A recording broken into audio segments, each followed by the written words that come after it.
Well, we're on the air. Are we on the, That's right. well, We're rolling. isn't that something? Well, I don't know, you asked me one time about some things about people. I had a grandfather, my mother's father was Irish, and his name was Richard Durkin. And it was spelled D-U-R-K-I-N. And he'd been born in County Mayo in Ireland, on the west coast of Ireland. And he was born in a town called Ballyhaunis, which is a town out of Castlebar, which is the county seat of County Mayo. And lived there until he was about 16. And as part of his people died as a result of somewhat malnutrition, from what we can gather.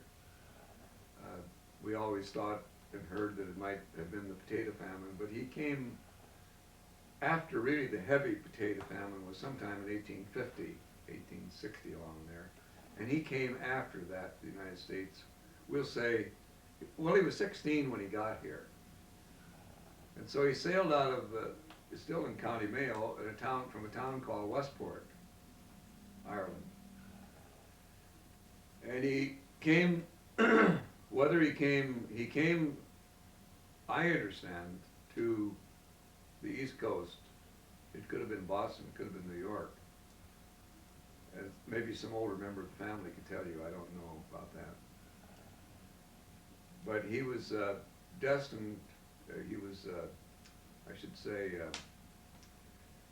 brought over by a cousin, a distant cousin, who lived in Portland, Oregon. And he had always, as a youngster, he had worked on a farm. And in the in Ireland, he worked around mowing hay and et cetera, back in those days when they had old machinery. Well, that was Grandma Harold's. Yeah. This was Grandma Harold's father. Her maiden name was Mary Frances Durkin, and her nickname was Mamie Durkin. And her dad called her Jack, just as a name, just Jack. That's what he called her. That was her name, you know, when nobody was around. And so, anyhow, he had cut off his fingers in this some haying accident as a young man. Cut off several fingers, so he didn't have all the fingers. It seems as if he were gone off of one hand or the other, or both hands. That is, they were cut down to the knuckles. And he always used to come along and he'd rap me on the top of the head with those bare stubs of fingers, and he said, "You doggone kid from St. John's," because we lived out on the east side of Portland. And he called it St. John's because when he got here to the United States, there was the family that sponsored him, some distant relation, name was Gallagher or something like that, got him into where there were horses because he had worked around horses in Ireland, and he became a drayman, or in driving a team of horses, sometimes a 2-horse team, sometimes a 4-horse team. And he was a very strong man. He wasn't the tallest guy in the world. He might have been 6 feet tall, but he was very, very strong.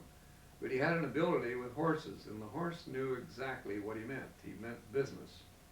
No horse fooled around with him because he was the boss. So he made a good drayman. He could pull a heavy load, a piano or whatever it was, you know, or a heavy load of gravel or whatever. He was always the guy to give a heavy load to. So he came over here, we'll say sometime in the latter part of the 1800s, and he married my grandmother, whose name was Annie McLaughlin. And her parents had come from Ireland and had come around the Horn to the gold rush in Calaveras County in a place called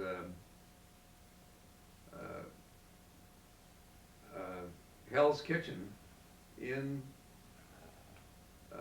the hills above Lake Tahoe, and that's where, actually where they discovered a lot of gold.